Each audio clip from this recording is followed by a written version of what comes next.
Thank you for choosing to read It's in the Blood, a book written by Christopher Lee Roeters. And my name is Angel Coleman. I would like to introduce you to my family and our daily saga. According to the author Christopher Lee Roeters, he said, "In writing It's in the Blood, I've brought together a total of my past fears, hopes, and dreams. Growing up in Craig, Colorado, Kotzebue, Alaska, and northern Michigan, I've learned a lot about the vast differences in people. Rather if it is a matter of difference within the race, sexual orientation, or any other item that may make a person, or group of people, different from those around us, I've always believed that all men should be treated equal. I credit my adoptive family for my open-minded nature. I also credit young authors such as Macaulay Culkin and Christopher Paolini who gave me the backbone to put into writing, my best example of science fiction. With this, I've used the mythical race to bring to light that equalness to all minority groups. With it, the sadness that is way too often left within the wake of those that choose to hate. I've shown that, at times, that those that are the closest to us turn out to be the ones that we should not have trusted, while at other times our best friends are formed out of those that you would have least expected. How often have you heard of a friendship or relationship starting off from an argument or fight? Then, along with the above, and then beyond, I've shown a deep contrast of love within a family. A family that many readers would love to be part of or close to. I've shown a depth of brotherhood that most could only dream of, while the rest of us know that it's in the blood. I would like to personally thank you for choosing to read It's in the Blood. Thank you and God bless." Prologue. Moving ever so slowly, careful to not wake his friend up as he laid fast asleep, he carefully pulled the bed covers off of his friend's arm. Putting his own nose close to his friend's skin, he sniffed for the scent that had drawn his thirst. Only smelling the natural pheromone and perhaps a little bit of ivory soap, he carefully pulled up the sleeve of his friend's t-shirt, thinking and hoping that his memory had brought him to the correct arm. Suddenly his friend's slight snoring came to an abrupt stop as he turned over onto his side. Pausing for a moment, monitoring the volume of his own breathing and movement, he waited for his 6-year-old friend to continue snoring again to assure himself that his personal stealth mission would be successful. Listening carefully, he could hear his breathing slow down. Then, now that his friend was on his side facing him, almost nose to nose, he once again searched the length of his arm. Careful to not make any sudden movements, he breathed in the warmth off of his friend's skin. Using the tip of his own nose to move the sleeve of his t-shirt, he continued his search slowly and quietly. Nearing his friend's armpit, the edge of his bottom lip lightly caught the treasure that he had been looking for. Now, using the tip of his tongue, he felt the edge of the plastic as he searched for the center of it where there was no adhesive. Finding a raised spot of the plastic, where he knew that he could get his tongue into, he carefully pushed the tip of his tongue under the bandage to allow his own saliva to loosen the adhesive on one side. As he continued to pry carefully, he watched, by the corner of his eye, for any facial movements and continued to listen for any change in his friend's breathing. Soon, with a lot of his saliva now running down off his friend's arm and onto the bed sheets, one side of the plastic popped off. With the sudden movement of the bandage, he paused, once again, to make sure that his friend wasn't startled. Then, once again with the tip of his tongue, he licked the affected skin and quickly tore through the scab that had began to grow over the sore. Carefully he sealed both of his lips around the area that the bandage had covered only moments before and began to suck, without making any sudden noises, the thick rich blood from his friend. Stopping, only for a moment, he moved his head close to his friend's head to observe his sleep. Sniffing the warm puffs of air that exited the mouth, the smell of toothpaste now overwhelmed the smell of ivory soap. Assured that his friend was still asleep, he carefully relocked his lips over the wound, then continued to harvest. Chapter 1. It was an average September day, slightly cool outside, yet the bright rays of sunlight were blinding through the windshield as Karina and her mom pulled up to the Craig High School. "Honey, don't forget to put your hat and gloves on before you open the car door. You just got over your cold. Lord knows that you don't need another." "Mom. It's less than 50 feet to the door of the school. I'll be just fine, besides, it's not that cold out anyway," Karina retorted as she popped open the door. Looking back to her mother, as she put one foot on the ground, she offered a smile. "I love you, Mom. I love you too, sweetie." Then, as she pointed at a male student passing by close to the car, just stay away from the boys. All they think about is sex, drugs, and alcohol. Climbing the rest of the way out of the car, she stopped for a moment, staring at her mom. Not all of the boys think like that, Mom, she said, and then slammed the door shut. The fact is, even though she was only into the second week of being a freshman, is that she had already began to have a crush on a sophomore that she had frequently passed in the hallway. Being too shy to ask him for his name, she would only smile at him. With this, he would smile back at her. As usual, for Karina, she walked into her first class of the day, U.S. History, about 10 minutes early. Though this wasn't her favorite class, she did enjoy little short conversations with her teacher, Mrs. Henderson. Mrs. Henderson, who was elderly, late 50s, maybe early 60s, chose to spend a few moments each morning talking to Karina about almost anything that could come to a person's mind. For anyone else to listen to these conversations may cause a person to think that the old lady was a mental case. Karina, on the other hand, listened very well and enjoyed most of the topics that Mrs. Henderson had brought up. During these conversations, Karina, over a period of time, had began to relate to Mrs. Henderson about weird dreams that she has had over a large period of time. It was about the age of 10 that Karina's dreams had began. The dreams were sometimes good and then other times they are bad, so bad that she would wake up in the middle of the night scared and crying. As with most dreams, moments after she would awake, the memory of the details couldn't be remembered. She knew some of the details, yet not enough to make sense at the night terrors. At exactly 8 o'clock the bell, signaling the start of the first class, had began to chime. With it the rest of the students started to file in through the door. Though it would normally seem as though the class was taking forever to end, this particular day seemed to fly by pretty fast. Then, as she left the classroom to head to her next class, math, she saw, from a distance, the face of the student she began to have a crush on. As a surprise to her, however, the young man stopped right in front of her. "Hello, how are you doing?" he asked. Shocked, Karina looked around her to see if there was anyone else that the handsome gentleman could possibly be talking to. Not seeing anyone else, she turned back to face him. He was perhaps a couple of years older than herself, dark blonde hair, nicely trimmed, blue or greenish eyes, and maybe 140 pounds. "I'm doing good, how are you?" she asked as she began to blush. "I'm all right.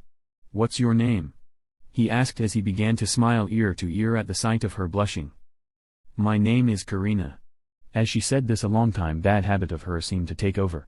This habit was a combination of her toes both turning towards one another, knees inward, and then sticking her index finger in the corner of her mouth just enough to chew on her nail. "Well, my name is David, would you be willing to go out on a date with me, Karina?" At this, the handsome young man reached out and took a hold of the arm that was still raised as Karina continued to chew, now even more vigorously on her fingernail. "How about right after our last class? About 3:30, he continued as he still held onto her arm.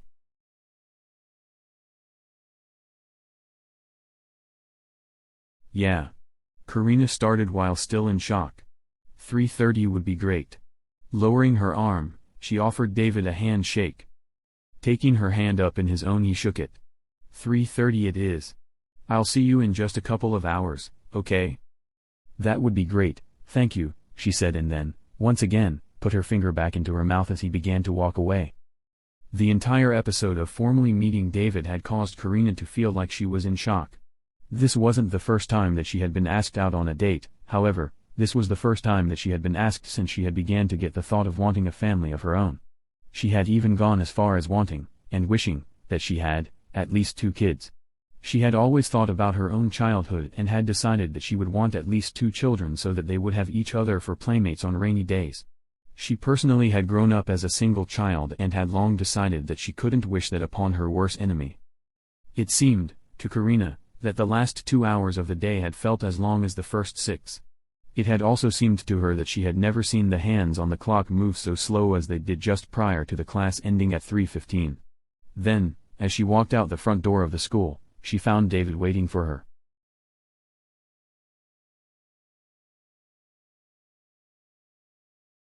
"Hey, how are you doing?" he asked as their eyes met one another. David was well dressed, as he had every time that she had seen him prior to this point, and he seemed to be very professional in the way that he spoke to people and stood upright, rather than slouching as many people do. "So, how old are you, Karina? If you don't mind me asking, that is." "I'm 14. Answering his question, she had fought off the urge to chew on her fingernail as she normally would when she began to feel nervous. Something, however, about David seemed to soothe any nervous feelings. He was gentle, and spoke in a soft, yet audible voice. "Thank you, David. I've had a crush on you since I first met you. I just can't believe—" "You just can't believe that I asked you out on a date?" David interrupted. Looking up towards David's face, as they headed down the sidewalk leaving the school, she could see a slight, yet cute, smile on his face. As Karina looked harder into his face, as they continued to walk, she couldn't help but to think to herself that she had recognized him from somewhere else. "David, where else have you lived?" "Why do you ask?" he questioned with a slight giggle. Putting his hand on her arm, he pulled her close to himself as they came to a road that they had to cross. I recognize you from somewhere. It feels like that I've known you before, or of you anyway."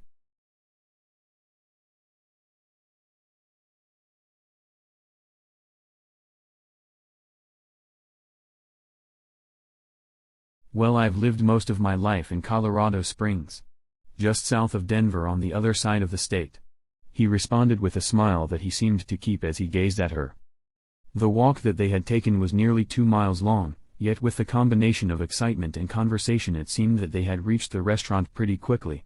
During that walk Karina felt as though she had told David her entire life story. They had talked a lot about Karina's hopes of having a family of her own someday and how David had similar wishes of his own. As they left the restaurant they headed back the same way as they had arrived. "I live in the yellow house there at the corner of Finley Lane and 9th Street, Karina said as they continued to walk. "Well, being that close to the high school, I'm surprised that your mom drove you to school." "Well, we had to go to the grocery store this morning and so she decided to just drop me off on the way home," Karina responded just as they reached the top of the hill. Finley Lane was basically one big hill. The high school at the top, which is also the end of the road, and then the business district at the bottom of the 1-mile stretch. In between was all residential. 9th Street was the last crossroad, just prior to the school. Basically, the high school was across the street from Karina's home. 890 Finley Lane.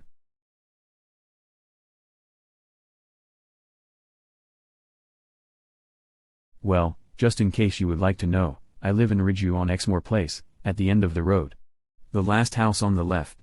Putting his hand into his pocket he pulled out a pen and a piece of paper. "Here's my number in case you need someone to talk to," he said as he quickly scribbled down the number. As they reached Karina's driveway David gave her a hug. "Thank you, David. I haven't felt this happy in a long time." "Well, if you call me, or let me know at school, we can go out anytime you want," he said as he stood back from her. "Well, thanks again. Maybe I'll call you tonight before I go to bed. I'll see you later." "Unless I see you first," David responded jokingly, then watched as Karina walked into her house. Walking back down Finley Lane David thought about how strange it felt to have a date with a girl on the first day talking to her. Prior to this day he had wanted to talk to her, but the little bit of shyness that he did have had made him put off his hopes until he had come across her at school this particular day. David had just turned 16 years old the day before, and so he had hoped that the age difference between them wouldn't cause any problems. Karina was just 4 months short of her 15th birthday, but the way that she had described her mother, as they ate at the restaurant, had alarmed him. There were many things that they had discussed, however, what stood out the most is how her mother seems to stereotype males in general. It took David about 45 minutes to get home. Ridgeview, where he lived, is sort of like a suburb of Craig. Though Craig itself is a small community, about 3,500 people. Ridgeview is located just west of town with about a half-mile of open land between them. As he walked up to his house he had hoped that Karina would be good to her word and call him that night.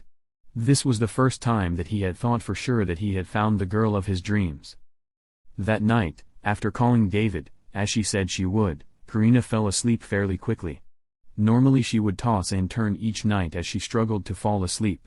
As she slept images of her new friend, David, had started to run through her mind. Then, as she had for many years in the past, started to have the dreams that at times had woken her up terrified. The dreams were always the same, or at least the same people anyway. These people consisted of two children, that seemed to be the villains within the dreams, one adult male who seemed to be her protector within the dreams, and then an elderly male that had been just as evil as the two children.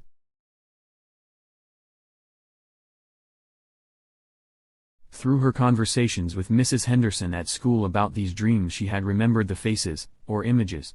It never failed though, each morning, just moments after waking up, the images of anything of detail had faded away. She had mentioned this problem to Mrs. Henderson before, and her response was something in regards to the fact that dreams, even those that seem to last all night, actually only last for about a second or two. Mrs. Henderson had also said that this is why the details of a dream disappear from memory so quickly. It seemed, to Karina, that she had just fallen asleep when the blinding sun, through the bedroom window, had woken her up. Without climbing out of the bed immediately, she just laid there and stared out the window. She could tell by looking at the window that it was cold outside. Frost had built up around the edges of the glass, narrowing her ability to see the houses across the street. As she decided to climb out of bed, she slowly brought one leg out from under the covers and then quickly recovered herself as the cold air hit her.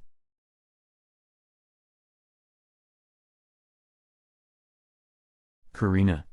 Her mom yelled down the stairs. "Karina, are you awake, dear? It's time to get ready for school." Though she normally didn't like this part of the day, getting up so early, she had found the extra effort to get up, knowing that the quicker she got up the sooner she would be able to get to school and see David again. "I'm awake, Mom. I'll be upstairs in a minute," Karina responded from under her blankets. Then seconds later quickly jumped up out of the bed and threw on the clothes that she had pulled out of the dresser the night before. As Karina came into the kitchen, she only stopped to grab her coat and backpack before heading for the door. "Aren't you gonna eat something before you go to school?" Karina's mother questioned. "No. Not today, I just want to get to school," Karina said, and then gave her mom a quick hug before walking out the door. "I love you, Mom, I'll see you when I get home." Following her daughter to the door, "What's going on, Karina, you got a hot date this morning?" she said jokingly. Looking back towards her mother, as she continued to walk, "Yep." Then, without hesitation, turned back as she picked up pace.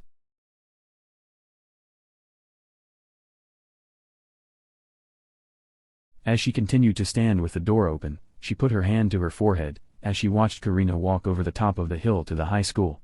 It was normal for Mrs. Sanchez to automatically assume the worst anytime a boy at school had showed interest in her daughter. She had always hoped for the best for Karina and prayed that Karina wouldn't repeat the past she had lived as a single parent. In her opinion, there was no boy that would be good enough for her daughter. The one thing that she was proud of is the fact that Karina had absolutely no liking for alcohol or drugs. She could only hope that she wouldn't follow in her footsteps. As usual, Karina showed up early in her U.S. history class where Mrs. Henderson waited for her. "Well, how are you doing this morning, Karina?" "I'm doing good, Mrs. Henderson," Karina started as she removed her coat. "I had one of those crazy dreams again last night though." "Well, that's too bad. I wish that you could remember more detail of them, maybe that way you could confront the issue and possibly put an end to the nightmares," Mrs. Henderson said as she sat down in her chair. "Karina, I think that something else is going on as well. You seem to be all full of smiles this morning."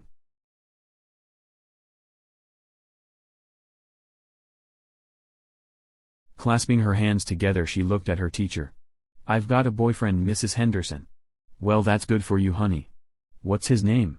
Mrs. Henderson's voice showed a lot of excitement for her young student.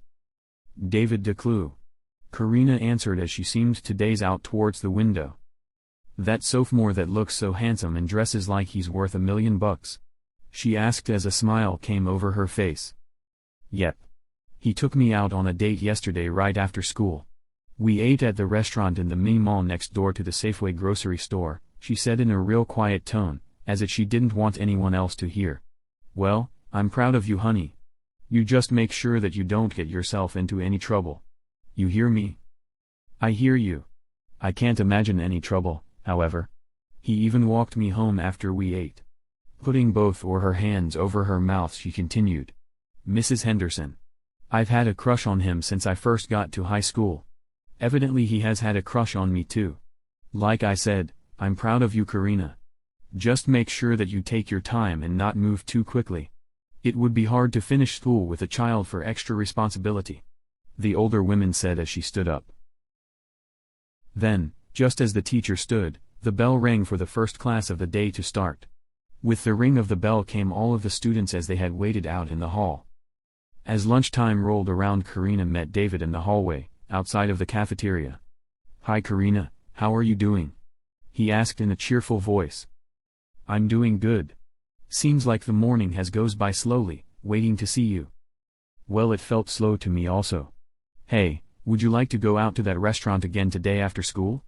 As he questioned her, the smile on his face grew as he saw the look of excitement come over Karina. "Sure. What time do you want to meet you today?" Karina asked as she almost started to put her finger up to the corner of her mouth. Reaching out to hold her arm that had contributed to not silly habit, "Well, how about the same time? I've got my mom's car today and so we won't have to walk. Besides that, it's starting to get too cold outside." As he finished, he quickly gave Karina a hug and then turned to walk away. The hug seemed to freeze Karina as she continued to stand in one place for a moment without moving. "Karina." Quickly snapping to attention, she turned to see Mrs. Henderson standing next to her. "I've called your name like 3 or 4 times, Karina. Are you all right, hon?"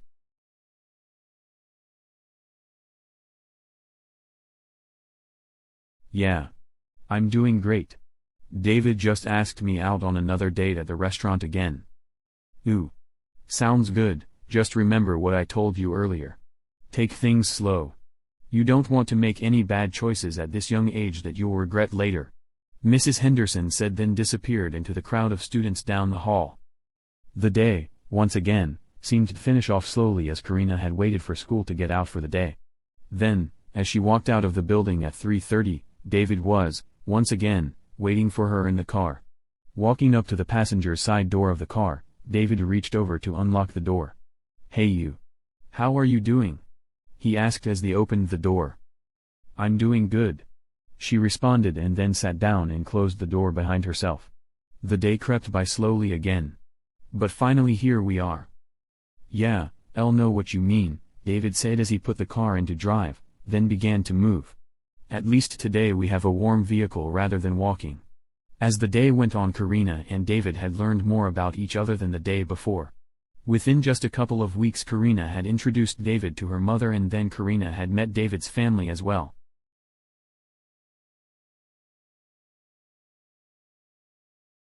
Weeks quickly turned into months, and each day the love between Karina and David had grown stronger. There were some arguments and differences along the way, however, those moments only seemed to bring them closer to each other. It seemed that a couple of years had flown by. As the year of 1997 was about to roll around, Karina's mother had finally decided that David was the best that there was for her daughter. The trust between David and Mrs. Sanchez had grown along with the love between David and her daughter. David had become a regular part of the Sanchez family, just as Karina had become a part of the Declue household.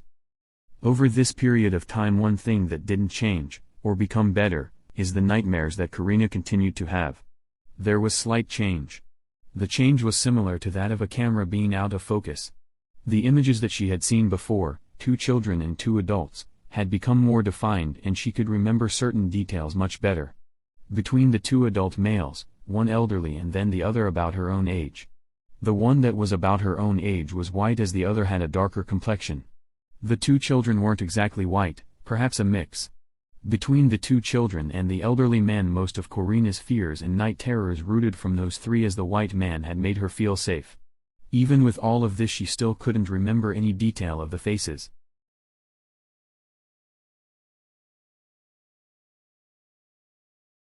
It was in the first week of January of 1997 when the word marriage first came from Mrs. Sanchez, who had verbally brought it out to David without Karina being present. Mrs. Sanchez knew of her daughter's dreams, had known of them for many years. "You know, David, the 12th of this month is Karina's birthday. I think that it would be good timing for you to propose to her." With this idea planted into his head, he had even added a suggestion of his own. "We could set the date for Valentine's Day." Getting up from her seat, she walked over to David, took both of his hands up in her own. "I think that would be a wonderful idea, David," she said as she now had a smile ear to ear. "In fact, before she wakes up, let's go down to the mall right now and pick up a set of rings," Mrs. Sanchez added. "The only problem is that I don't have much money." David pulled out his wallet to show its contents to Karina's mom. "Don't worry about it, I've got plenty of money, and then that way you won't have to spend a dime, hun. Okay? Turning away from David, she grabbed a writing tablet off of the kitchen counter, then pulled a marker out of a drawer. Here.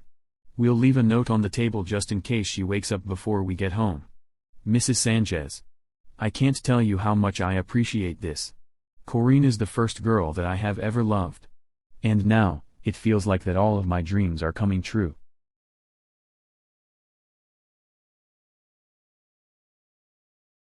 Well, David, Corina's dreams are coming true as well, and it's because of you that they are. Now let's hurry so that maybe we'll be back before she gets up. Also, let's keep all of this a secret from her until her birthday, okay? Yes, ma'am. David responded, then turned to head out the front door. David. Mrs. Sanchez started. Turning back around to face her and keeping a hand on the door handle. You don't have to call me ma'am or Mrs. Sanchez, you can call me Mom. All right. The young man said as his smile grew bigger. Then, as David opened up the door, the two headed out into the cold air. It was about 9:30 that morning when Corina had waken up in tears. Nearly jumping out of bed, she sat on the edge of the mattress and then held her head within her hands. Something about the younger adult, within her dreams, the one that had always seemed to be her protector, had a voice that for the first time, Corina could identify as that of being David's voice. She had now realized why she had recognized David. She had been dreaming about him since she was only 10 years old.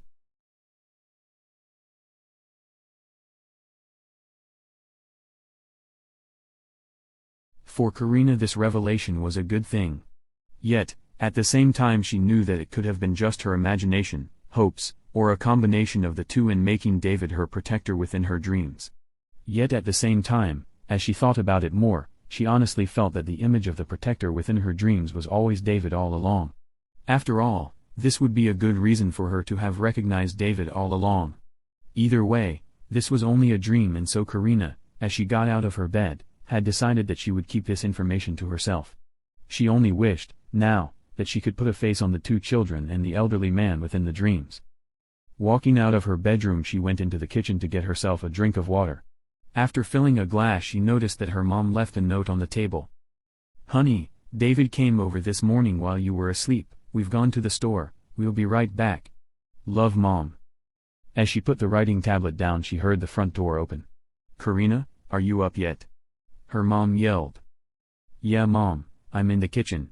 She hollered down a flight of steps, leading to the door. Then, just as she was turning to set her glass on the counter, her mom and David walked into the kitchen. Wrapping her arms tightly around David, she whispered into his ear that she loved him. Embracing the hug, David said that he loved her too. With this, Mrs. Sanchez watched as she grinned and then winked at David from behind Corina's back.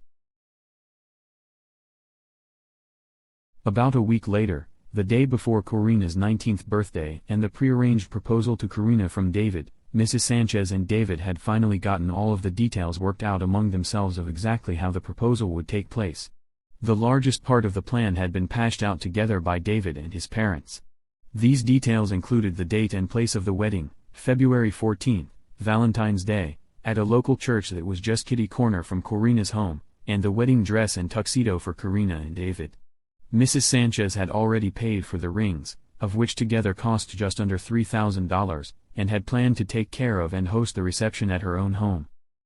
David's parents, Bill and Patty, had, for years, hoped that their only son would one day find himself a good, decent girlfriend. With Corina, the DeClue family had felt that David had found the perfect match. Also, just as Mrs. Sanchez had taken David in, though DeClue family saw Corina as a wonderful addition to their own family. The relationship between Bill and Patty and Mrs. Sanchez was very much like that of best friends. Overall, all three parents were looking forward to the surprise proposal the following day. Corina, whom had believed that her birthday would most likely be just the same as any other birthday in the past, had no clue of what was about to take place. She had noticed that there was a lot of whispering going on around her but hadn't paid enough mind to prompt any questions. The following morning, Corina woke up, surprisingly to no nightmares, then just continued to lay within her warm covers and watch the particles of dust within her bedroom, as they sparkled through the rays of bright sunlight coming through her bedroom window. It seemed kinda strange to her how quiet the entire house seemed as she laid in bed. After about 20 minutes, Karina finally decided to get up and head upstairs. Just as she was about to round the corner, from the living room into the kitchen, she suddenly yawned as she instantaneously covered her face with both hands. Then, as she uncovered her face and opened her eyes, she found herself to be surrounded by David's parents, David, her own mother, and then her old school teacher, Mrs. Henderson. Surprise! Everyone suddenly yelled. Caught off guard, Karina didn't know what to say. Then, as she was searching for the words, everyone started to sing Happy Birthday in perfect chorus. As the song was about to come to an end and as she fought back tears of joy, David stood out in front of everyone else, then dropped to one knee. As David stared at her, eye-to-eye contact, he pulled out a small little box and held it out in front of himself. Knowing what he was about to do, Karina suddenly lost her fight in holding back the tears that had now flowed down her cheeks. Karina. David started as his own voice began to crack, would you please marry me? As he finished his proposal, he took Karina's hand and held it, as he remained on one knee. Yes, Karina said, then pulled David up to his feet and hugged him. Yes, yes. I will marry you. She managed as she began to openly cry. Holding tight onto each other, David pressed his face tightly into the crook of her neck as a tear now ran down his own cheek. When do you want to do this, David? Karina managed between sobs. As she asked this question, she suddenly realized that everyone else was remaining quiet as they all waited for the answer that each one of them already knew the answer to.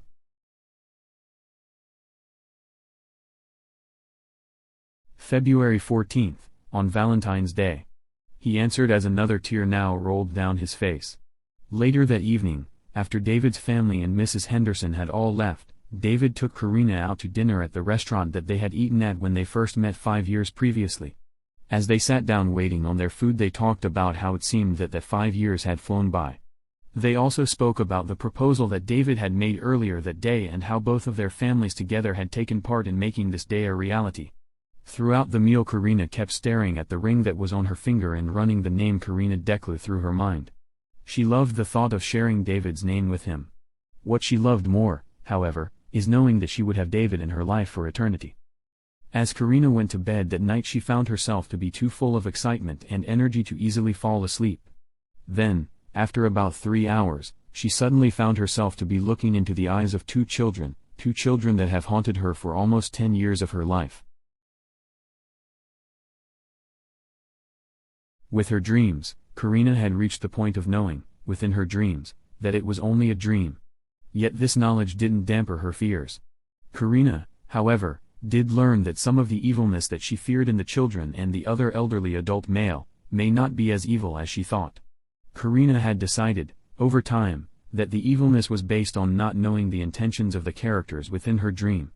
As she kept staring at one of the children, within the dream, she could only make out the child's eyes. The child slowly opened up his mouth, "Hi Mom. I'll love you." Jumping out of bed, Karina held her hands over her mouth as she almost began to yell. Tears started to flow as the child's words repeated themselves in her mind. Leaving her bedroom, she headed out to the kitchen. "Karina, what's wrong, honey?" her mom asked just as Karina walked into the room. Standing up from the kitchen table, Mrs. Sanchez walked over to her daughter and wrapped her arms around her. "It's just..." Sobbing for a second. "It's just these damn nightmares. I can't stand them, Mom. I just wish that they would go away. I thought that you said that they were getting better, honey," her mom said as she tightened her hold onto Karina. They are. They were.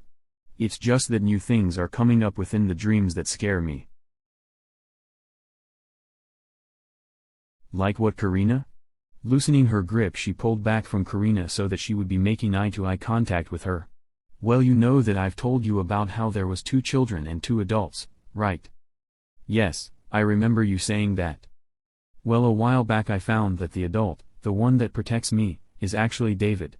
Then, this morning, one of the children said, 'Hi Mom. I love you.'" Stepping back from her mother, she continued.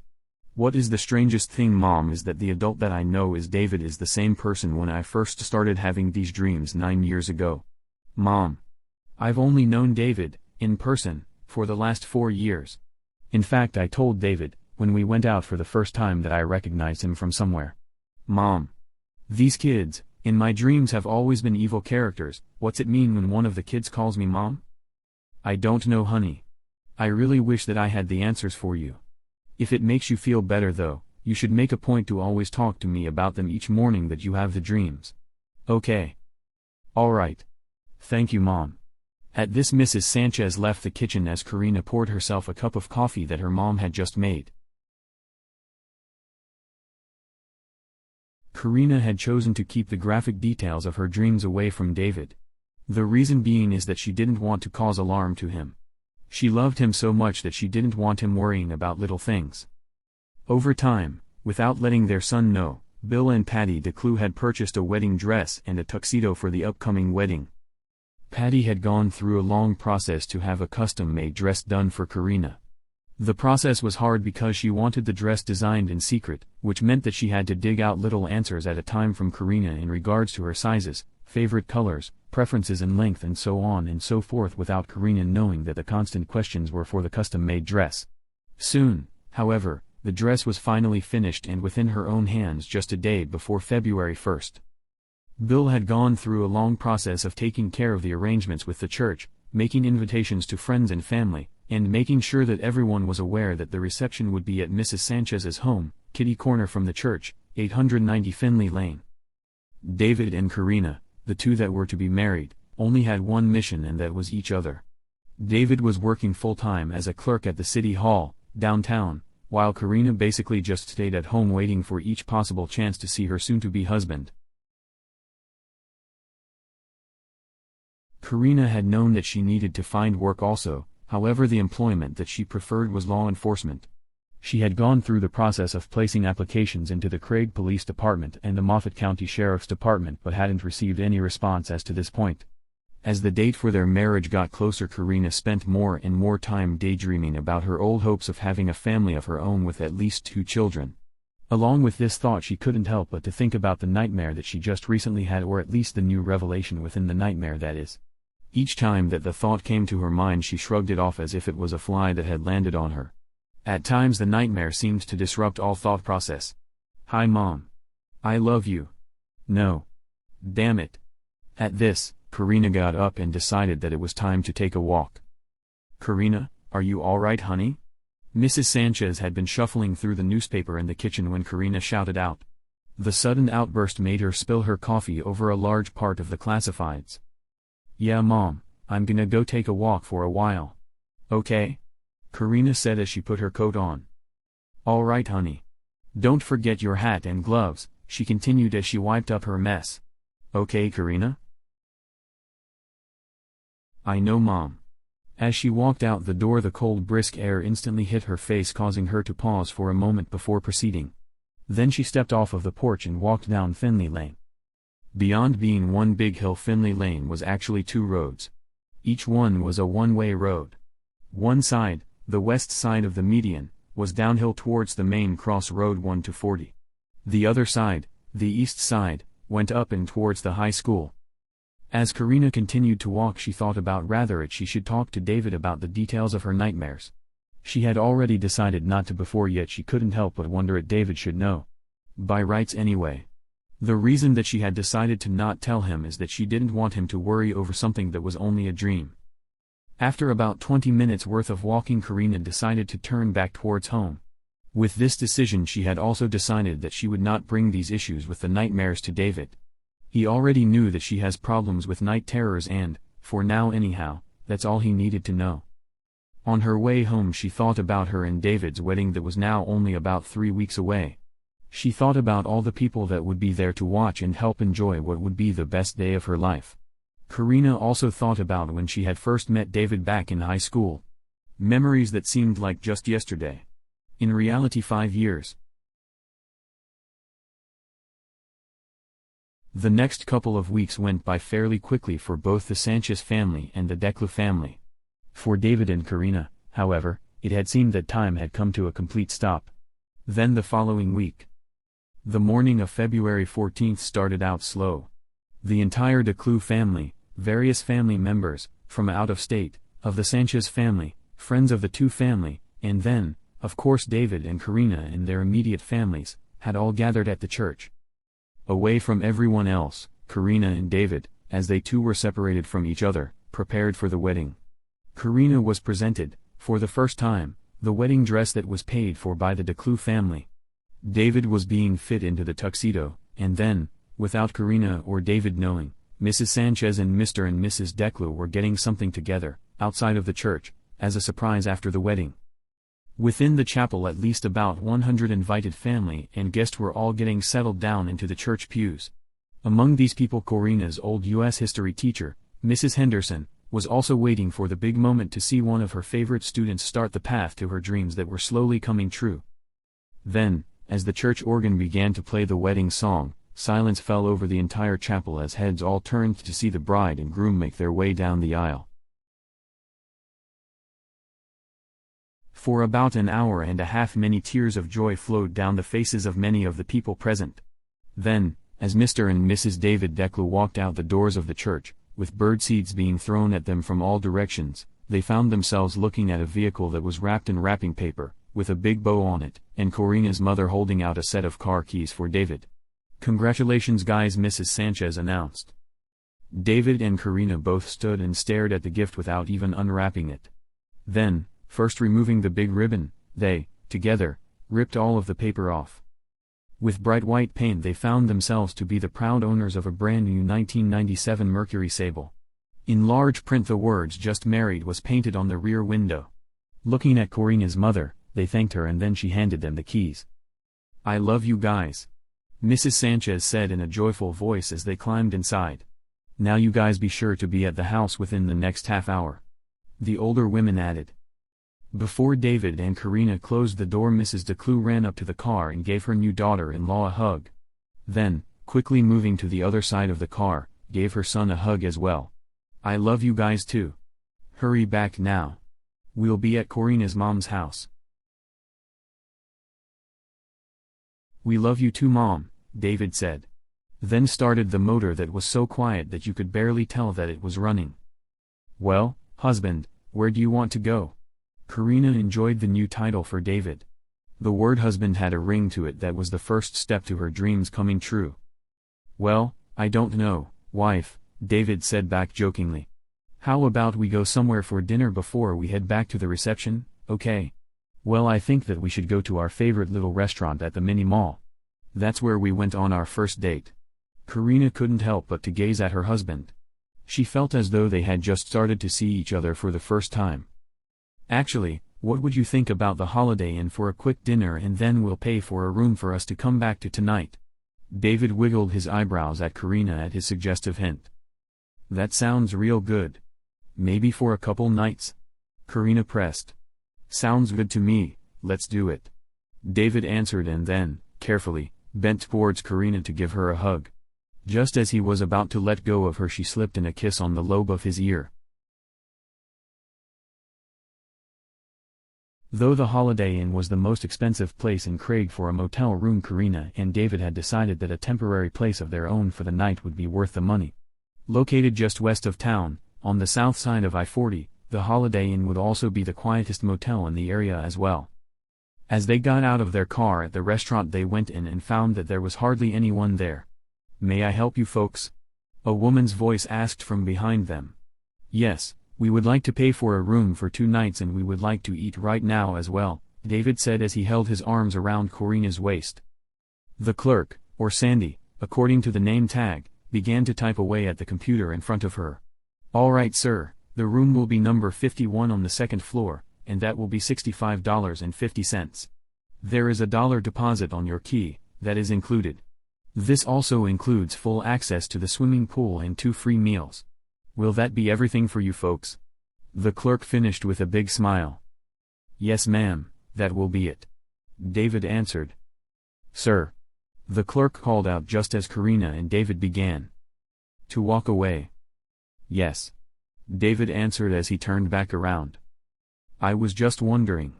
Did you two just get married?" "Yes we did," Karina spoke up. "Well, tell you what then, when you're done eating bring the bill to me and then it will be on the house. How's that sound?" The clerk finished and then, once again, instantly put the smile back on her face that looked as unnatural as a smile could possibly look. "Sounds great, thank you," David responded, and then him and Karina both quickly disappeared into the restaurant. As David and Karina finished eating, they did just as the clerk said by bringing the bill to her. The clerk handed them a receipt showing the bill to be zeroed out at the bottom. Then, as quickly as they could, they headed back out to their car. "David, that lady seemed strange in the way that she was acting." Looking over to her husband, she could see him nodding his head as he agreed. Yes. She was odd. However, the price of the room and the free meal was worth the strange encounter. As he said this, he reached across the seat and took her hand up in his own. "I love you, honey. I love you too, David." As they continued to hold hands, as they now turned left onto Finley Lane, Karina looked at the ring on her finger. She liked how the gold reflected the light, and also along with the ring on her husband's hand on the steering wheel. Just as they arrived at the Sanchez residence, David saw his father standing in the driveway. Pulling into the drive, Bill turned and looked at David and Karina. "Well, it's about time that you two decided to show up. I started to think that maybe you guys decided to skip the reception and go straight to the honeymoon." Actually, Bill was joking, the reception hadn't really even started yet. Yeah, David joked back. "We went and got a room at the Holiday Inn for 2 nights. "Well, that's good. I seriously hope that isn't your idea of a honeymoon though. I know that you two can come up with something other than that." "No, Dad, we just need to have a couple of nights, our first few nights as husband and wife, in a bed of our own. Even if it isn't exactly ours." As Karina went into the house, Bill and David continued to talk outside. "You know, son, I've never really told you this before, but I'm very proud of you, David. You've graduated from high school, you have a good job, and now you're married to an intelligent, beautiful girl." Walking right up to David, he wrapped his arms around his son. "I love you, David. I love you too, Dad. And you've always been a great father. I love you very much," David continued as he tightened his hug around his father. Then both, David and Bill, went into the house to join in with everyone else. Though the house was extremely crowded, everyone that was there seemed to enjoy themselves very much. Throughout the reception, Karina made her rounds to different relatives and friends, showing off and introducing David to each one of them. For the most part, David did the same thing with Karina to his own friends and family. David's and Karina's mothers took turns exchanging photos of their kids, while Mr. DeClue, Bill, bragged about his son's achievements and the beautiful daughter-in-law that was now married to his son. Karina's mother pretty much just catered to the guest while going through the many pictures that she had taken throughout Karina's 19 years of life. After about 3 hours, the guest began to leave. By 6 o'clock that evening, everyone, with an exception of the parents, were all gone. As the last few people had left, the 3 women, Karina, Mrs. Sanchez, and Patty, all cleaned the house and washed the dishes. As the cleaning was about done, David and Karina decided that it was time for them to leave and enjoy the rest of the night together alone. Before leaving, however, they both thanked their parents and then took turns hugging each other.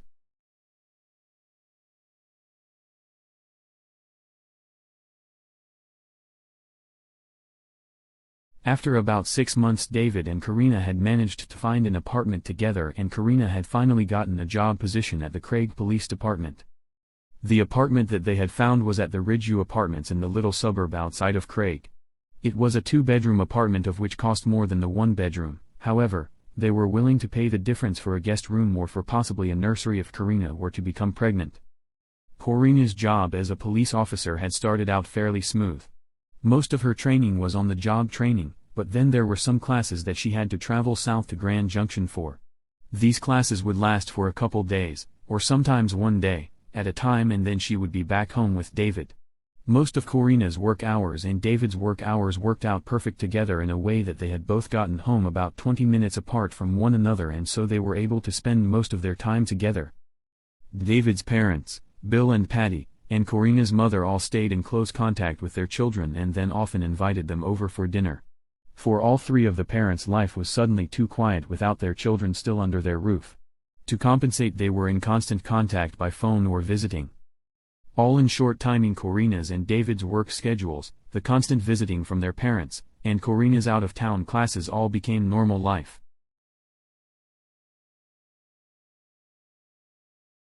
One morning Karina had woken up feeling sick. As she sat up on the edge of her bed she immediately got the urge to vomit. Making a mad rush to the restroom she dropped to her knees and wrapped her arms around the toilet. "Karina. Are you alright?" Dave yelled from the bed. "I'm just sick, dear."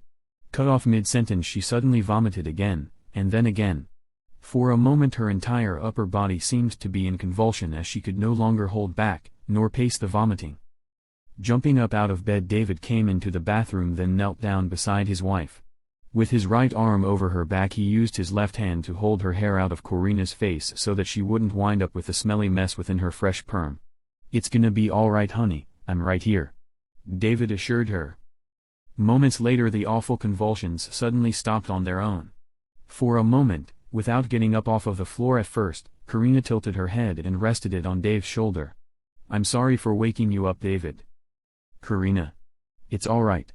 I love you and so I'm always gonna be here for you." As Dave told her this he held on to Karina even tighter. "Well honey, if you think you're done, let's get you some water." "Okay. I've got to be at work at 6 o'clock, that's only another 2 hours. I might as well stay up now." "Are you sure that you're gonna be able to work?" David asked as he helped Karina to her feet. "Yeah, the weekdays are fairly quiet. For the most part it'll be just routine traffic stops," Karina continued as they walked out to the kitchen. Normally Karina wouldn't be getting up until 5 o'clock to prepare her coffee and breakfast. However, with the circumstances, she decided to go ahead and stay up. Besides that, it would be very possible that she would change her mind and not go to work. Reaching into an overhead cabinet Karina pulled out a new can of Folgers coffee. Then, turning around, to grab the can opener out of a drawer, she nearly ran into her husband who was already holding the can opener in his hand. "Looks like I'm a step ahead of you today honey," David said with a grin on his face. "Yeah. I think that the whole world is gonna be a step ahead of me today though," she said and then put the can opener on the lip of the can. Before punching the cutter edge through the top of the can she bent down putting her nose close to the can so that she would be able to smell the fresh coffee scent just as she first cuts into the can. Karina had always loved the smell of fresh coffee grounds. She felt that the fresh smell alone was almost enough reason to wake up early in the morning. Then, as she squeezed the handle of the can opener the can popped. Suddenly, rather than the smell that she expected, she instantly, once again, felt as though she was gonna puke. Quickly, almost running her husband over, she darted for the trash can, once again, getting down onto her knees.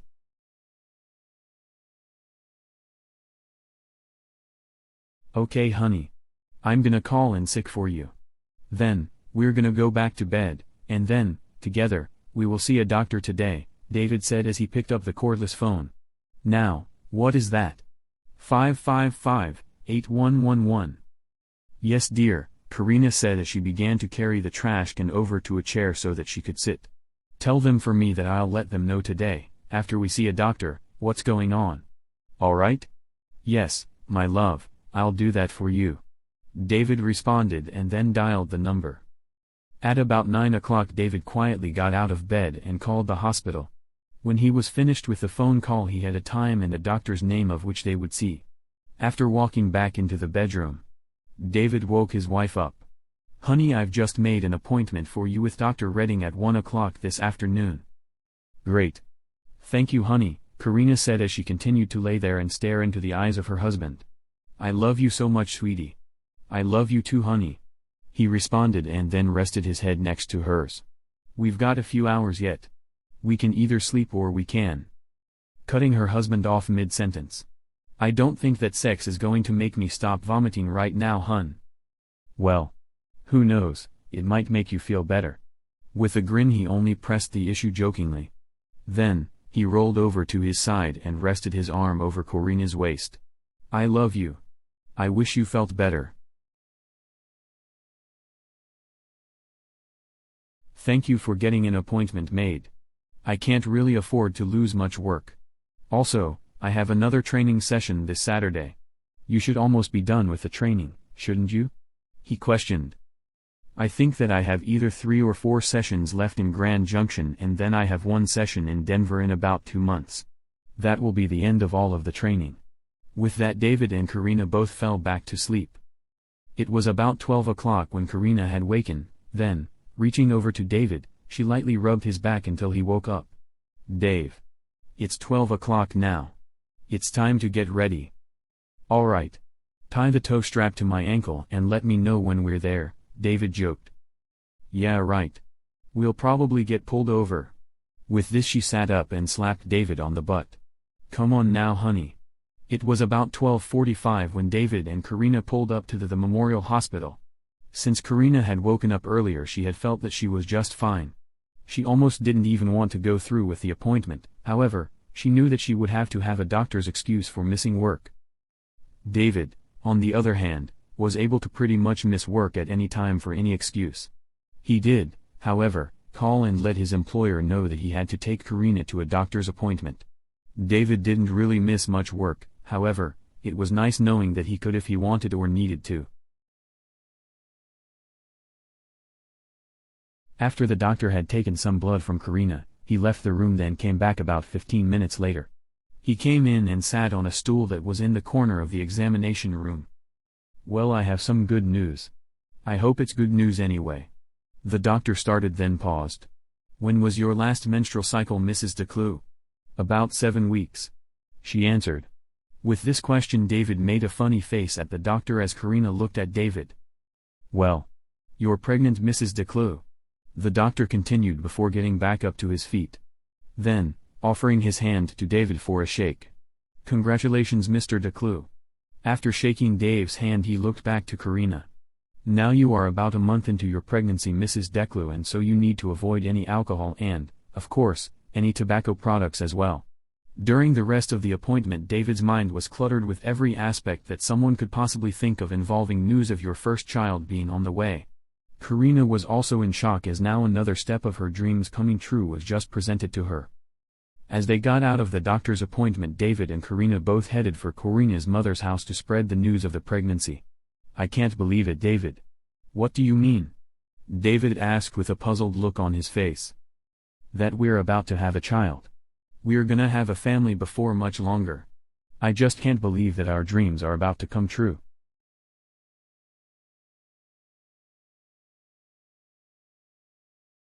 "I know what you mean, Karina." Reaching over to her, he held onto her hand. "I'm proud of you, Karina. Well, you know, it took both of us together to do this." Gazing at her husband, she lightly tightened her grip. Pulling into the driveway, they had just caught Karina's mother just heading into her house. Mrs. Sanchez stopped, with the house door open, and watched as her daughter and son-in-law pulled in behind her own car. "David, would you please grab the last couple grocery bags out of my back seat, dear?" "Yes, ma'am." Reaching into her car, he grabbed the 2 remaining bags and then carefully used his foot to close the door. "Now, David, I've told you about that. Yes, ma'am. You can call me Mom." The older women joked and then went into her house with Karina on her ankles. David walked in just seconds later with his arm full of groceries. Then, both Karina and David asked Mrs. Sanchez to come into the living room. "Mom," Karina started, "David and I have something to tell you." "Okay. What's going on, guys? Sounds serious. You aren't even gonna ask me if I want the good news or the bad news first." Bracing herself for the worst, she held onto the windowsill that overlooked Finley Lane. "Mom." David now spoke up. "It's good news, you can relax." Instantly you could see stiffness melt away within the older women. "Mom, Karina is pregnant." With those words, Mrs. Sanchez's eyes looked as though they were going to pop out of her head. Then, she raised both arms, in front of herself, and clasped her hands together. "I'm so happy for you guys." With the news of the pregnancy, her eyes began to fill with tears. "I'm gonna become a grandmother. That's the best news that anyone could have given to me," she continued with her hands still clasped together. David stepped forward and wrapped his arms around his mother-in-law. Karina stood next to them, then smiled as she knew just how happy her mom really was. Mrs. Sanchez, since the time that Karina was still a child, had made several comments in regards to when I become a grandmother. Most of the comments were positive. Some of the comments, however, were made after Karina had done something that she wasn't supposed to do. "Have you guys talked to David's parents yet?" Mrs. Sanchez asked as she began to relax. "Nope, we just left the hospital. After we're done here we'll go tell them. Then, after that, Karina needs to call the police department to let them know that she's not dying. I called in for her this morning as she got sick. After about a half hour, David and Karina decided to leave and head over to Ridgeview so that they could tell David's parents the good news. The weather that day had been unusually dry. Normally, for the last 2 weeks anyway, there had been a lot of rain. Each year in this area of Colorado, August had been, for the most part, the wettest month of the year with an exception of perhaps the month of April. On this particular August day there wasn't a cloud in the sky and temperatures were in the low 80s. Pulling into Bill and Patty's driveway, Karina and David quickly headed into the house to spread the good news. "Mom. Dad. Where are you guys?" David asked just as they opened the front door. "We're in the kitchen, hun." Patty stuck her head out, from the kitchen, with a wooden mixing spoon that had chocolate running off of it. "Hi guys, nice of you to come and visit. Began to think that y'all ran away." Following Patty into the kitchen, they found Bill thumbing through the newspaper. "Mom and Dad, we have some good news." Karina, though it took some getting used to, had recently started to refer to her parent-in-laws as Mom and Dad. Folding the paper up, Bill immediately looked up as Patty quickly finished licking the homemade chocolate off of the utensil. "What is it, dear?" Bill looked at both Karina and David with a big look of question in his face. "Well, I'm pregnant." Karina almost dared herself to let the news come out so quickly. She was aware of David's wishes of becoming a father yet couldn't recall how his parents stood on the issue. Instantly Patty and Bill congratulated Karina as Bill got up and patted David on the shoulder. "I'm gonna be a grandfather." Bill was so excited about the news that you would think, by the way that he patted Dave on the shoulder, that he was going to dance. Looking over to his own wife, whom had her hands clasped together in joy, "We're going to be grandparents, honey." It had been a long time since David had seen his father so happy. His mother, who still kept clasped hands, was in shock and hadn't said a word. The look on Patty's face, however, told it all.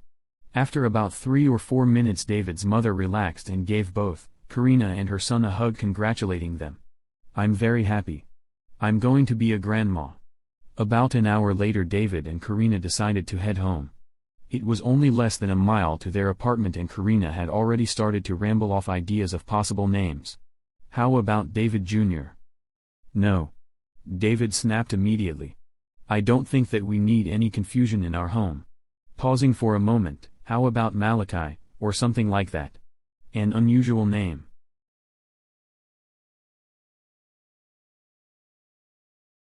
Karina paused for a moment at David's suggestion. "Actually, I think that name sounds good. How about if it turns out to be a boy we name him Malachi, if it turns out to be a girl we'll name it, I don't know. How about Don D, Don D?" The ideas went back and forth for names, yet they knew that there was still another 8 months to go before they had to actually have the name. Following the short conversation, as they pulled in front of their apartment door, the look of question showed deeply in Karina's face as she still thought about possible names. "Honey, I think that you should call the police department back and let them know that you're all right." With this, David had begun to yawn. "I think that I need to nap too." "Well, David, let me call the PD real quick and then I'll join you." "All right, honey." "All right, I love you, hun." After this, and as Karina picked up the phone, David headed for the bedroom.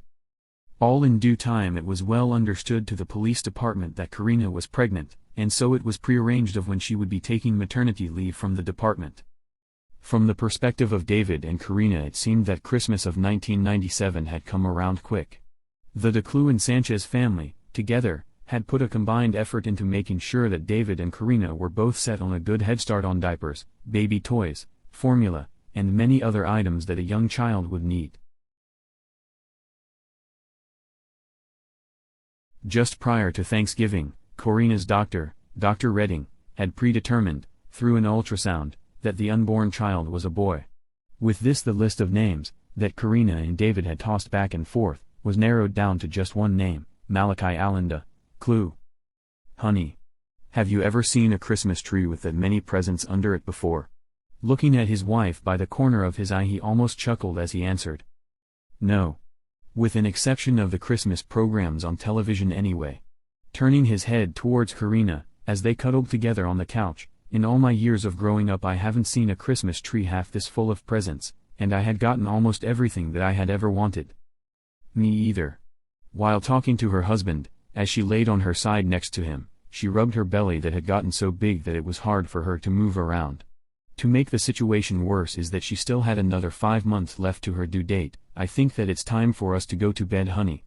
Yeah. Too bad you didn't have Christmas Day off this year. It would be your last chance to have a quiet holiday. As he said this, he helped his wife to her feet. You're right, but you know that we will need all the money that we can possibly get before my maternity leave in February. Karina added just as they walked into the bedroom. Since the ultrasound, they had learned the sex of their child. David and Karina had turned the extra bedroom into a nursery for Malachi. The changes ranged from window curtains, with baby designs on them, to a crib that Karina's old teacher, Mrs. Henderson, had purchased as a gift. Also, her chief of the police department, Larry Wallace, had handmade a wooden rocking horse. This toy was more of a decoration. The nightmares that Karina had grown up with had, over time, become more focused than what they had ever been before. She had drawn more detail out of the dreams in regards to the children within the night terrors. Between the two children, one of them was about 10 years old and the other was only about 5 years of age. Karina had decided, based off of events within the dreams, that both children were either brothers or close friends, and that they both were of Hispanic origin. The face of the elderly man had also become more focused as well. This old man, maybe about 80 years old, within the dream, was also of Hispanic origin. This character, still to this day, had remained a bad guy or the villain of the nightmares. Another new revelation that Karina had made from the dreams, is that she felt as though she was personally supposed to protect the two children, just as she had learned back in 1992, the white guy that seemed to protect her was actually David. The Christmas and New Year holidays went by extremely smooth. As they unwrapped the gifts for their unborn son, they had slowly pieced together the child's room. Now, beyond the curtains, crib, and wooden horse, they had now a dresser, full of clothes, a cabinet full of at least a year and a half worth of diapers, approximately 2,200 diapers in all, that ranged in size from newborn to large. At least 2 years worth of formula, and a changing table with a trash can. As planned, Karina started her maternal leave on February 24 of 1998. With extreme luck, the weather had started to warm up early, making life a little bit easier for David and Karina. In an effort to stay as healthy as possible, David and Karina had began to take walks around the apartment complex. This measure was recommended by Karina's doctor. With Karina being off of work now, David had started to put in more hours at the city hall, yet, he had also made it known that his wife, at home, was his priority and would be leaving work immediately if she were to go into labor. With both, David's parents and Karina's mother, regularly checking on them, both Karina and David felt confident that everything would be safe for the unborn child. As the month of May finally rolled around, the snow was finally gone. David. Look. Karina said as she pointed out the window. Getting up from the table, David stood next to his wife and looked to where she was pointing. As he looked out the window, and wrapping his arms, the best he could, around his wife, he saw 2 prairie dogs running back and forth chasing each other. One would stop and then the other would run into it, knocking it over. Looks like they're playing tag, he said as he too now watched the critters. Summer in Colorado was back, and with it the enjoyment of sightseeing and Mother Nature was at their front door. Literally. Though time had been going by fast for David and Karina, as the 3rd week of May came around, time seemed to have come to a complete stop. For Karina, just getting up out of bed seemed to be a chore. Then, once she had gotten out of bed, she only wanted to hide herself as she had felt ugly by the large amount of weight from her 9th month of pregnancy. Karina. Everything is going to be back to normal within a short period of time. I promise. David had tried to say and do everything possible to convince his wife that she was not ugly. The baby is due day after tomorrow. Just watch, most of the weight will be done then. Afterwards we will do a lot of walking together. Yeah, that's another thing that we need. A baby stroller. Karina interrupted. Walking into the bathroom, with David right behind her, she pulled up her shirt, uncovering her belly. Honey. Do you think that these stretch marks will go away? Yes, Karina. Please don't worry yourself anymore. You are beautiful and always will be. As he said this, he wrapped his arms around her, from behind, as they continued to stand in front of the bathroom mirror. Looking down at David's hands, she grasped onto them, with her own hands, and pulled him tighter to her back. I love you, David. I'm sorry if I'm a pain in the ass sometimes. You're not a pain in the ass. Pressing himself tighter to her, he sniffed the fresh shampoo from her hair. It's gonna be over soon, Karina. I promise. Suddenly, just as David had said I promise, Karina instantly felt her belly tighten up real tight. David. Something is happening. As she said this, she wrapped both of her hands around the bottom of her stomach. Then, just as quickly as the pain began, it suddenly dissipated. Alright, Karina, let's go lay on the bed and I'll call Dr. Redding. Okay. Then, just as they walked out of the bathroom, the pain suddenly came back. David, it's happening again. Help me. It hurts. Karina had now started to cry. Then, just as they walked into the bedroom, the intense pain had almost caused her legs to buckle under her. Helping her to the bed, almost carrying her half of the distance from the doorway, he helped her lay down and then turned back around to head out to the living room. I'll be right back, honey. I'm calling Dr. Redding. It was only about an hour after David had called the doctor that him and Karina were at the hospital. Then, just after their arrival, Karina's water had broken and then they had found themselves waiting for Karina to dilate beyond the 3 centimeters that she already had. To reduce the pain involved with the labor, Dr. Redding gave Karina some morphine. Well folks, this here is going to seem as though it's taking forever. We could induce the labor more, however, to prevent any complications it would be best if we just waited it out. Pausing for a moment, Dr. Redding turned to look at David. Mr. Declue, the cafeteria is just down the hall if you become hungry. Now, a way that you guys can, together, speed this up is to walk a few laps up and down the hallway. As he turned to walk out of the room, he stopped for a minute looking at Karina. I'll be back to check on you in a few minutes. Okay? Alright. Thank you. Karina answered as the morphine had started to make her feel high. At this the doctor disappeared out the door. Then, looking at David, Hun, would you please get me some more water? Of course I will. He started as he picked up her cup up off of the table next to her. Just think, in just a few hours this is going to be over. You and I will be parents, our parents will be grandparents. Pausing as he walked into the bathroom to fill her cup. That reminds me, he continued when he came out with the water, I had better call my parents and your mom to let them know the big moment is here. Yeah. When you do call them, please tell them that I love them. Alright? Of course I will. Now just hold on a moment, I'm gonna go call them. It was just over 24 hours later, after David had called their parents, that Karina had become fully dilated. Then, just after midnight, about 1 o'clock in the morning on May 24th, that Karina had gone back into labor. At the moment only David and the midwives were present in the room. Bill, Patty, and Mrs. Sanchez were all out in the waiting room. I'm calling the doctor. One of the midwives announced, then left the room. At this David held on to Karina's hand. It's almost over, honey. Just a couple of minutes. As he continued to console his wife, the labor pains had become worse. With the waves of pain, David had also felt it through the pressure of Karina's grip on his own hand. Let me get some of that sweat off of your forehead, hun, David said as he pulled a few tissues out of a box on the nightstand. Then, reaching over her, with the hand that wasn't being crushed, he dabbed the beads of sweat that were about to run down into her face. After about 15 minutes, Dr. Redding came into the room, then immediately checked the dilation. As he looked, he was surprised by what he had found. Well, gee, you're already crowning. Quickly washing his hands, then throwing on a pair of gloves that stretched over the cuffs of the scrubs that he was wearing, he immediately went back to Karina and positioned himself to receive the baby at birth. Alright, Karina, I want you to push real hard. Before you do though, take a few deep breaths, then push. Karina did as she was told, then continued to push until the doctor told her to stop. Alright.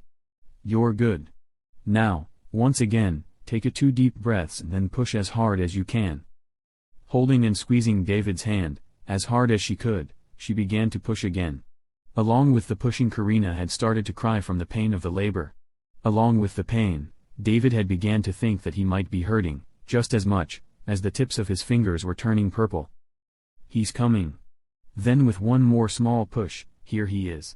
Seconds later the newborn baby started to cry. It's a boy. Dr. Redding announced. Moments later one of the midwives placed the child on Karina's chest. Together, Karina and David, staring in awe at the baby that had become a large building block to their dreams. Hello Malachi, I'm your daddy. David wedged his index finger in between the fingers of the baby, then continued to stare as he laid his own head on his wife's chest. About 10 minutes later Patty, Bill, and Mrs. Sanchez all came into the room and took turns holding Malachi. Then, as the grandparents and David all stood around Karina's bed, as Karina herself held the baby, Dr. Redding took about a half-dozen pictures of the family. Though there weren't any actual birth complications, there were some questionable issues regarding Malachi's health. For one, his body temperature was extremely low, about 72.1, also his top gum line was a little deformed. His body temperature being as low as it was enough to prompt Dr. Redding to keep Malachi in the hospital a little longer. I think that we would be better off safe than sorry. Also, since he's gonna be here anyway, I'll have our hospital dentist, Dr. Knox, take a look at his mouth. Then, looking towards David, I don't think that there are any major worries. We just need to get his body temperature up a bit. When do you think that it would be safe to take him home? David questioned as he reached over and held Karina's hand. Well, Mr. DeClue, you've got to realize that your son's body temperature is 26.5 degrees below normal. Just 10 degrees below normal can be considered deadly. Oddly though. Looking towards Malachi, he looks normal, not to mention that he's sucking on his fist. Reaching over to Malachi, Dr. Redding placed his fingers, lightly, on the back of his little hand. Even as a doctor, I can't believe that he's so cold yet looking so well. A few days had passed since Malachi was born, and through those few days his body temperature had hardly any change. By the time that the 5th day rolled around, Malachi's body temperature had gone anywhere between 71.9 to 74.3. His temperature averaged 73.1. Then, as ordered by Dr. Redding, the dentist, Dr. Knox, had also examined Malachi. It was found to be odd, by Dr. Knox, that the top canine teeth had already partially developed. Though no teeth had grown out through the gum, it was obvious that roots to the canine teeth existed. There was, however, no evidence of bicuspids, incisors, or molars. Well folks. Dr. Redding started at the end of the 5th day of life for Malachi. Obviously something is wrong, however, it's also obvious that this child seems to be healthy as well. I think that what we need to do is let you guys take Malachi home. Before you leave though, let's set an appointment for a follow-up on June 2nd. This way we can see on a regular basis what's going on, and then we will also make a follow-up appointment with Dr. Knox.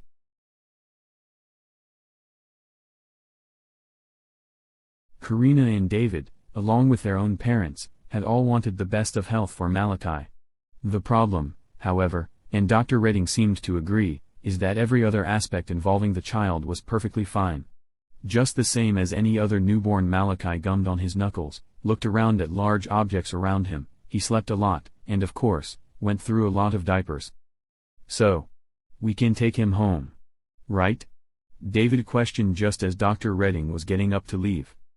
Yes, I'll sign the discharge papers and then the nurse will give you an appointment card for the 2nd of next month. If there are any changes to your son's temperature, call and let me know. Alright? About an hour later, Karina, David, and Malachi all left the hospital. Well hun, you want to stop and visit my mom for a few minutes before we head home? Yeah. I'm just happy to be out of that hospital. Reaching over to Karina, he took up her hand. I love you honey. I love you too David. This stuff with Malachi just has me worried. Then, looking into the rear seat, she smiled a little as she watched the young child sleep. One more step at our dreams coming true David.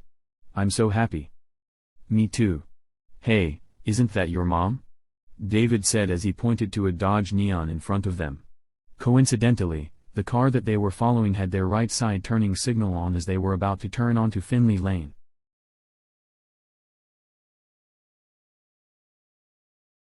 Yep. The only car that drives itself around town. Karina had frequently made jokes about her mother's short stature. Mrs. Sanchez had only stood about 4'10", then, when she was behind the wheel you could barely tell that someone was actually sitting in the driver's seat. Following Karina's mother, they were soon pulling into the drive right behind the old lady's car. "Hey Mom," David said as they got out of the car. "Dr. Redding just let us go." "Well, that's good, David. You two bring my grandson in here now. I've got to show our home to him." Mom. You know, it's probably gonna be a while before Malachi takes any interest in the latest of home modeling. Why don't you just hold him for a while and," sniffing him closely as she pulled him out of the car seat, "change him for me?" David had often found amusement within the sense of humor between Karina and her mother. As a single child to his own parents, he always had a good relationship with them. However, what little bit of humor that did exist was of a very dry sense of humor. "Hey Mom." Mrs. Sanchez turned her eyes off of Malachi just for a moment to look at her son-in-law. "Is there anything that you need out of your car?" he asked as he was indicating that she had left her car door open. "No, son. Would you please close the door for me though?" she asked as her and Karina started to head up the steps leading to the front door of the house. The visit at Mrs. Sanchez's house lasted for about an hour as Karina's mom had spent most of the time holding and burping Malachi.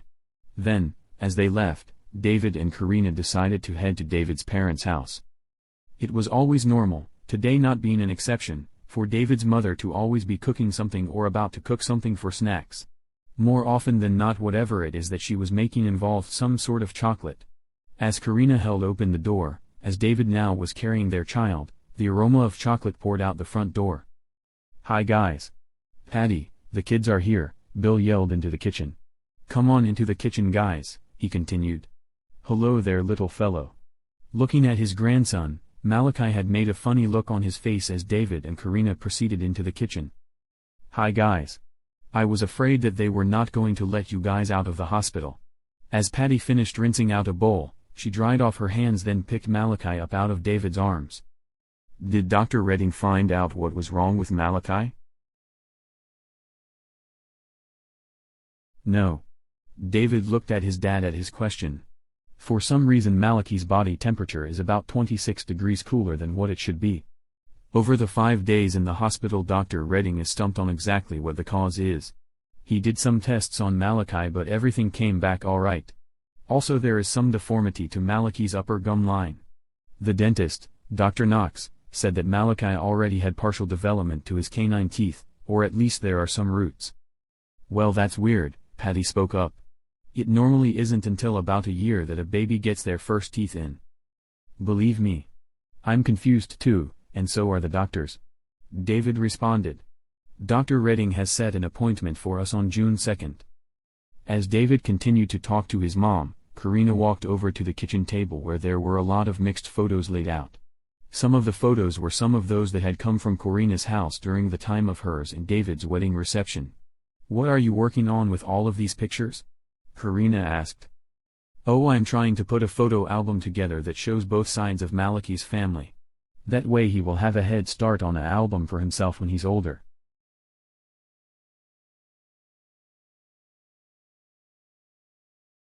"Well, that's cool," Karina answered and then cut herself off mid-sentence as a particular picture had caught her eye.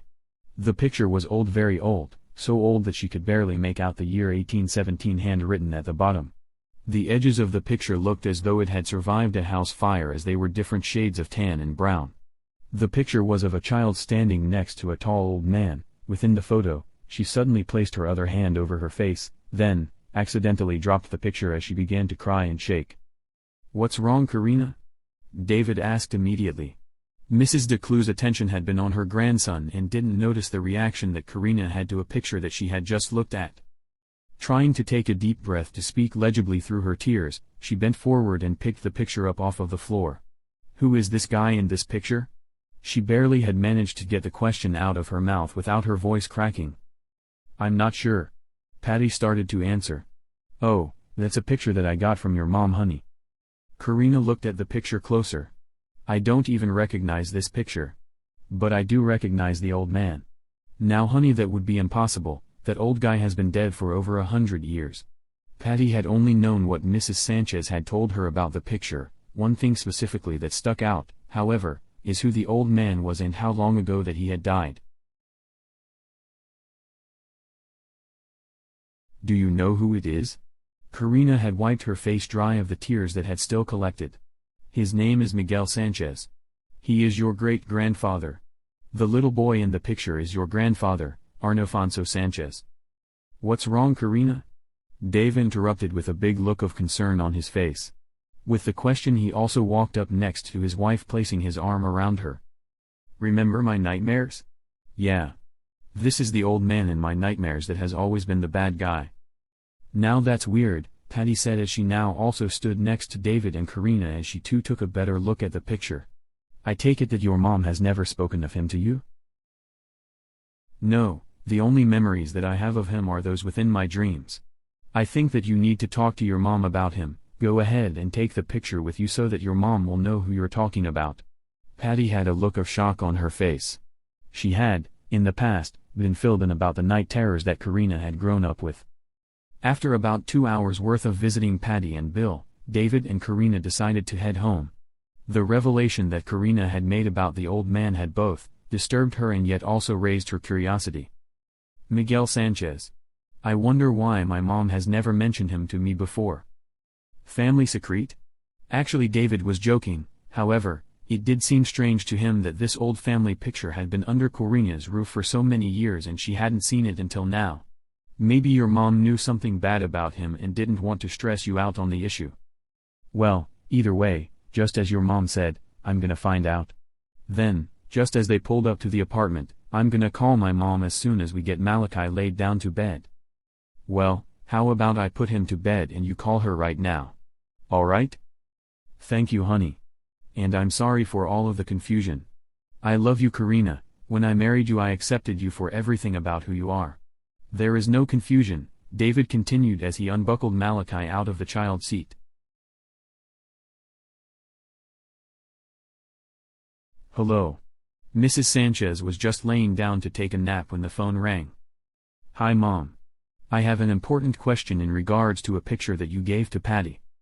Originally, when the phone began to ring, Mrs. Sanchez had thought to herself that this had better be an emergency. The last thing that she thought she was getting up for was about a silly old picture. Well, honey. I really hope that it's a good question. I was just laying down for a nap. I'm sorry, Mom. There was an old picture with great-grandpa Miguel Sanchez. With your grandpa Arnofonso Sanchez. Karina's mom had hoped that of all the pictures that there was, that this particular picture would be the last one ever questioned. The reason being is that it was part of a large family secret, a secret that she had hoped would remain in the past. Yeah, Mom. Why hasn't this picture ever been shown to me before? Well, honey, it's a long story. How about the next time that you and David are in town, you and I will talk about it. Alright? Mom. Do you remember the old guy I've told you about in my dreams? Yeah. Of course I do, hun. Well, great-grandpa Miguel Sanchez is the same person, Mom. Oh my lord. Alright, honey, I'm gonna come over there right now. I guess that we better talk about this. Then, hanging up the phone, Mrs. Sanchez covered her face with both hands. I can't believe this is happening. She thought to herself. ¿Qué está pasando? She hollered out loud, knowing that nobody could hear her. Before heading to David's and Karina's apartment, Mrs. Sanchez reached into the bottom drawer of her dresser. For many years she had prayed that she would never have to speak of Miguel Sanchez. With the possibility that her prayers may fail, however, she had kept newspaper articles, a family tree, along with other pictures of her grandfather, Miguel Sanchez. Pulling her hand back out of the drawer, she was holding a small metal lock box. For a moment, after she closed the drawer, she held onto the box within both hands and stared at the dust that had collected on its top. Then, abruptly, she placed the box into her purse and headed out the door. As Mrs. Sanchez headed down Finley Lane, towards I-40, she held onto the steering wheel so tight that her knuckles had turned white. Then, as she headed west, towards Ridgeview, a couple tears ran down her face. Questions had began to run through her mind. How was she gonna tell her adult daughter that something that Karina had grown up with as a myth or a product of science fiction was only not a myth or science fiction, but reality? A harsh reality for her family? How was she gonna convince her daughter that her mother wasn't crazy? This is why she brought the box that she had kept hidden for so many years. How would she answer the question, "Why didn't you tell me about this before?" As Mrs. Sanchez pulled in next to David's and Karina's car, she decided that she would talk to Karina alone, away from her husband. "All right, Mom, tell me what's going on," Karina said when she opened the apartment door without even saying hi. "Honey, I think that you and I need to talk about this one-on-one. Let's take a drive," Mrs. Sanchez blurted out just as quickly as Karina shot out her question. "Can't David hear too?"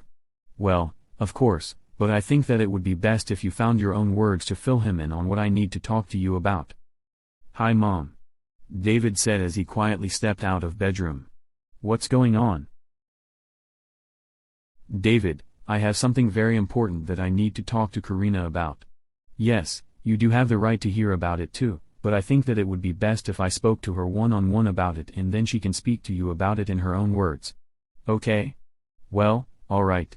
How about you two take a drive and I'll wash these dishes up?" Saying this, David pointed out about a dozen dishes total laying out on the counter. "Well, David," Karina started, "I love you and I'll see you in a few minutes." With that, both women quickly headed out the door.